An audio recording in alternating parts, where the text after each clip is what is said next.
Hello everyone, and welcome back to Jesse Hecht Creative. Today we're going over the exquisite basic Godzilla x Kong the New Empire Kong from Hiya Toys. Before we begin, leave a like, hit subscribe, and comment below your favorite figure in this review. It really helps out the channel. Now let's get to it. Here is the box for the Hiya Toys exquisite basic Godzilla x Kong the New Empire Kong, made by Toho, Monsterverse, and Legendary. There's a lot on this box. On the top we have the logo for the movie, on the bottom we have the logo for the movie, on the side we have Kong over here, on the other side we have Kong over there. Kind of boring, really. And on the back we have a post of the figure, a bunch of legalese and languages I can't read, a bunch of logos everywhere, and a QR code, interestingly enough, over there. And something I have to address really quick on this box, there is some damage that I'm really not used to. A little crinkle over here, some smashing over there, and on the other side over here, this crinkle over there. My first time ordering from INS Hobby, and yeah, never again. I have not seen a box in this kind of state ever from any company, really. So yeah, a bummer. But no matter the box, we have a Kong to look at inside. Let's see. And while the inside of the box is plain cardboard, this looks really nice how Kong is inside. It looks so cool. I can't wait. Oh, it looks great. Getting him out of the box, trying to work with this kind of stance, it's very difficult to get him to really stand up straight. So just saying that. But let's check this guy out. The face sculpt is like dead on to the movie, looking really awesome over here. I love the amount of different just hair on him. It's so good. The face looks old and wizened, very wisdomy in a way, if that's even a word, and it looks just awesome. It's very spot on to the movie. I love it. There's little bits of green in the hair too, as if he's been collecting moss and algae on his face. It's pretty great. And for the articulation, you do get up this far and then down, and you kind of get an all the way around kind of interesting sort of just swivel pivot double ball joint. It's really good. There's even more joint at the bottom of the neck, looking really great, and it does move as well from there. Not as much, but when you need it, it works in a pinch. And it's also very hard to see, but he also has these glass eyes that look really good off camera. So just, oh, there they are, kind of, yeah, it catches the light, looks pretty good. There's that orangey kind of glass-eyed look. It looks awesome in there. The sculpt for the body is really nice too. There isn't that much stomach. There's a lot of hair everywhere, of course, because he's a monkey, but there is some nice texturing and sculpting around these scars. It's really good. The fur, of course, is a main highlight, going all the way down the arm, down to the hand, and even hitting most of the hand, and the palm looks really good too over here. And going on in the back, we get a little more of that sort of greenish brownish color, and this nice scar going down over here that does kind of lose itself a little bit when you move this, but it's still pretty good. The sculpt and paintwork on this is fantastic, and I understand fully the amount of work that went into this and the justified price point, which, yeah, it works out well here, I would think, with this kind of product. And for articulation, we do get back kind of far-ish. There is more scarring underneath there, and then all the way back at this bottom joint too, and then forward crunching down over here. We do get side to side over there with both. The bottom joint is way looser than the chest joint. You have to really kind of maneuver it around all these scars over here. Maybe it's because he's in pain, but this works really well, I gotta say, when you get it posed. And the arm does have a joint up here, kind of that moves a little bit, this fur up there, and then up pretty far and down. It's kind of like a butterfly joint in a way, a little bit, kind of. You do also get all the way around. I don't want to mess anything up. I'm trying not to. Okay, there we go. Kind of all the way around. Not really, but mostly. Okay, it's kind of working for me. I don't know. I just don't want to break this thing or mess anything up here. You do get a double hinged sort of pinless tech, whatever this is, joint. This is a brand new joint to me. It looks really good, honestly. It's quite seamless and hides all the articulation, I believe, underneath these sleeves, which is pretty fascinating to me. I love this so much. And within it, you do get swivels a little bit, but I don't want to mess up where the joints are because I will forget where they are. It's kind of a bummer. And you do get these really oddly smooth palms for such a hairy ape guy over here. And you do get up and down a little bit, but mostly swivel. It doesn't really articulate that much. The articulation's all in here, but you can definitely see the TLC put into this guy. It's phenomenal how he looks, moves, and works.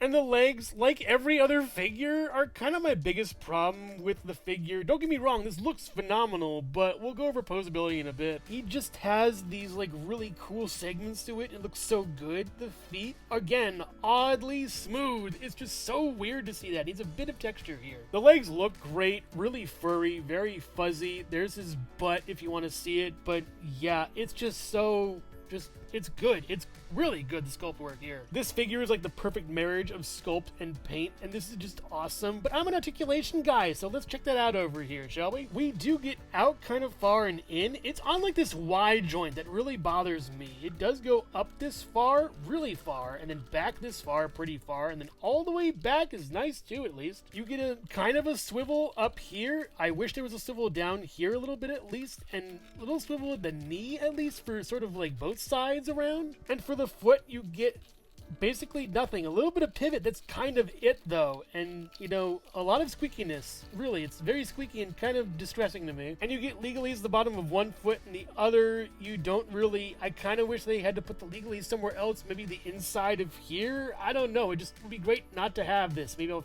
figure out how to remove it or something. Hello everyone, and thank you so much for watching so far. Make sure to click like, subscribe, share, leave a comment, and hit the bell icon for more creativity. Now let's get back to it. Taking off Kong's head is pretty simple. Just gotta like remove it and pull it out, and yeah, he's decapitated now. Let's see how putting this head goes. Oh, not too bad. Actually, yeah, whoa, really good on this one. This snarling Kong head is great. I really love how it looks. It just oozes just, I'm going to hurt you now. Yeah, look at those teeth. They're like caramel coated almost. They're so ugly and dirty. It's so good. The expression is, oh, I do not want to meet him in a dark alley. Aside from that, you know the drill. The fur is immaculate, phenomenal. The articulation is really great. You get some awesome stuff here. What is not to love with this head sculpt? Ugh. And getting my lights even more close, you can definitely see those eyes. Please run. And the final head, putting that on, just sticking it on there. Oh, mama, whoa. Oh god, this is so cool. Oh man, this is amazing. The eyes really light up here. It's great. The teeth are painted so, it's like throw-up inducing, and he has one silver tooth for some reason. I'm not sure why. This isn't my favorite of the head sculpts, but it does catch the light really well, and I wish the others caught the light even better. But yeah, this seems a little less painted that much and more focused on the sculpt here. Like, I know everything's kind of moved out of the way because of his jaw being open, but yeah, I feel like this is a step down than the previous ones. I like the snarling and the normal one better. Maybe it's just the silver tooth that's throwing me off, and the eyes are really good this one. It's kind of a shame, but you do get all the articulation you'll ever need with this one, and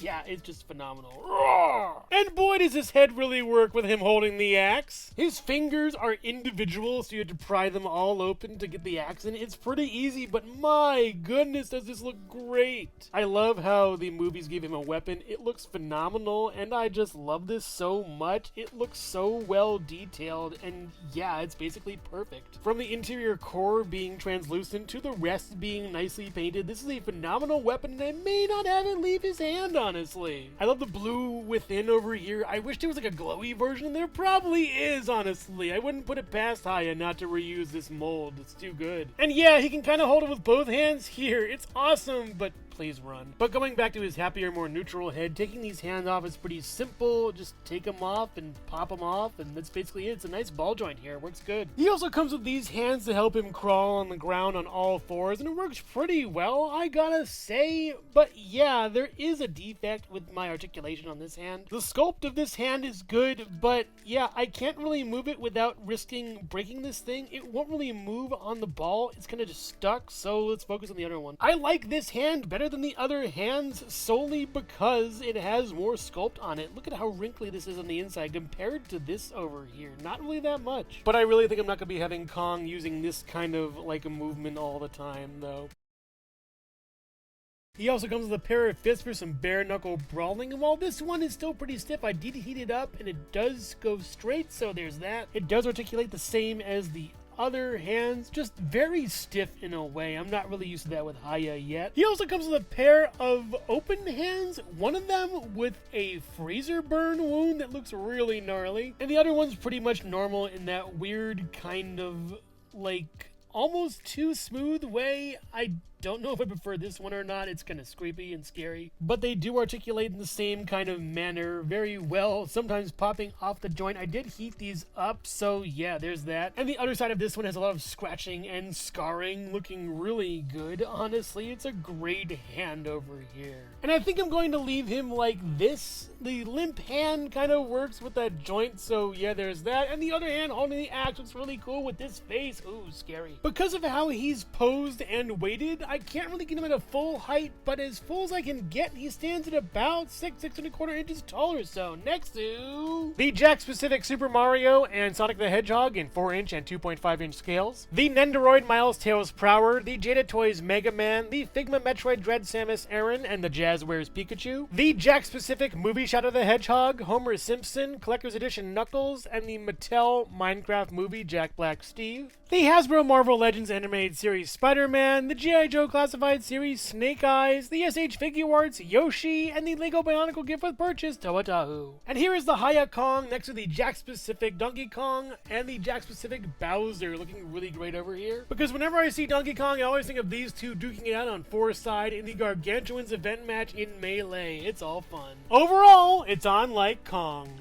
This new Hiya Toys Kong is a really nice looking figure with a lot of drawbacks with articulation. I love the amount of accessories he comes with, especially the heads. The hands are alright, and that's mostly because the articulation for my wrists on my figure are bad. And the articulation for this figure is all over the place. The arms are really movable, yet the legs really aren't. They need to fix something with this guy because honestly, he isn't that posable to me. He has this weight issue that keeps him from standing tall, and that's kind of a bummer because I wish he could stand and fight with his axe. That would be amazing. So if you're a fan of Kong, the Monsterverse, or Hiya Toys, then maybe hold off on this figure. Honestly, there might be a better one coming. I do appreciate what Hiya's done. This is an immaculately done figure, but I feel like statues would be the way to go. Honestly, the articulation just isn't up to snuff with what I'm used to. But make no mistake, this figure ain't no king. So which Monsterverse monster is your favorite? Let me know in the comments below. Thank you so much for watching Jesse Hecht Creative. Make sure to click like, subscribe, share, and leave a comment. You can also visit us at jessehechtcreative.com for more reviews like this one. Thank you so much for watching, and keep being creative. Stay tuned.